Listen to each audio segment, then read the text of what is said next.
Assalamualaikum warahmatullahi wabarakatuh. Perkenalkan, nama saya Nurasiah dari Prodi Akuntansi. Di sini saya akan menjelaskan tentang PPT yang saya buat, yaitu tentang hukum bisnis dan regulasi kontrak bisnis. Kontrak, pengertian kontrak atau contracts dalam bahasa Inggris dan overeenkomst dalam bahasa Belanda. Kontrak adalah suatu perjanjian tertulis antara dua pihak atau lebih yang menciptakan hak dan kewajiban untuk melakukan atau tidaknya suatu hal tersebut.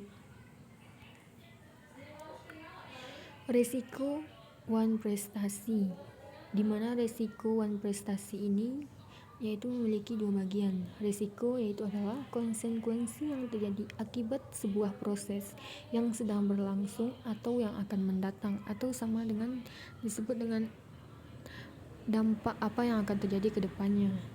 Sedangkan wan prestasi adalah pelaksanaan kewajiban yang tidak terpenuhi atau ingkar janji oleh seorang debitur. Macam-macam kontrak. Beberapa contoh yang terjadi dalam praktek bisnis pada umumnya antara lain yaitu perjanjian kredit, perjanjian leasing atau kredit barang, keagenan dan distributor, perjanjian franchising dan lisensi.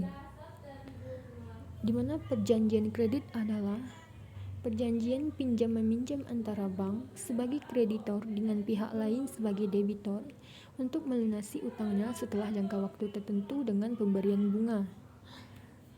Sedangkan perjanjian leasing yaitu merupakan pinjaman yang dapat membantu untuk menghindari inflasi karena pembayarannya dilakukan sesuai dengan satuan keuangan dalam perjanjian sebelumnya.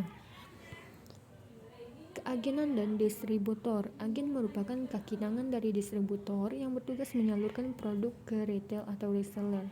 Distributor merupakan pemindahan tangan dari produsen sebelum dijual kembali oleh agen ke konsumen. Sedangkan perjanjian franchising dan lisensi. Franchising atau bisa disebut dengan waralaba yaitu adalah pemberian wewenang atau penggunaan brand untuk dapat dijual secara komersil yang diatur berdasarkan perjanjian kerjasama yang disetujui oleh notaris dan diakui oleh Kemenkumham. Sedangkan lisensi adalah pemberian izin untuk melakukan sebuah produksi dari satu produk tertentu, yang dimana produk tersebut telah dipatenkan oleh penciptanya pertama kali. Perjanjian menurut prinsip syariah. Menurut pasal 1320 KUHP, syarat-syarat yang memenuhi kontrak yaitu 1. Syarat subjektif. Syarat subjektif adalah persyaratan yang sesuai dengan ketentuan mengenai subjek pajak dalam Undang-Undang Pajak Penghasilan dan Perubahannya. Subjek yang memenuhi ketentuan sebagai berikut yaitu orang yang sudah dewasa, orang yang tidak dilarang oleh undang-undang, dan orang yang tidak ditempatkan di bawah pengampunan. Sedangkan syarat objektif adalah persyaratan bagi subjek pajak yang menerima atau memperoleh penghasilan atau diwajibkan untuk melakukan pemotongan atau pemungutan sesuai ketentuan Undang-Undang Pajak Penghasilan 1984 dan perubahannya.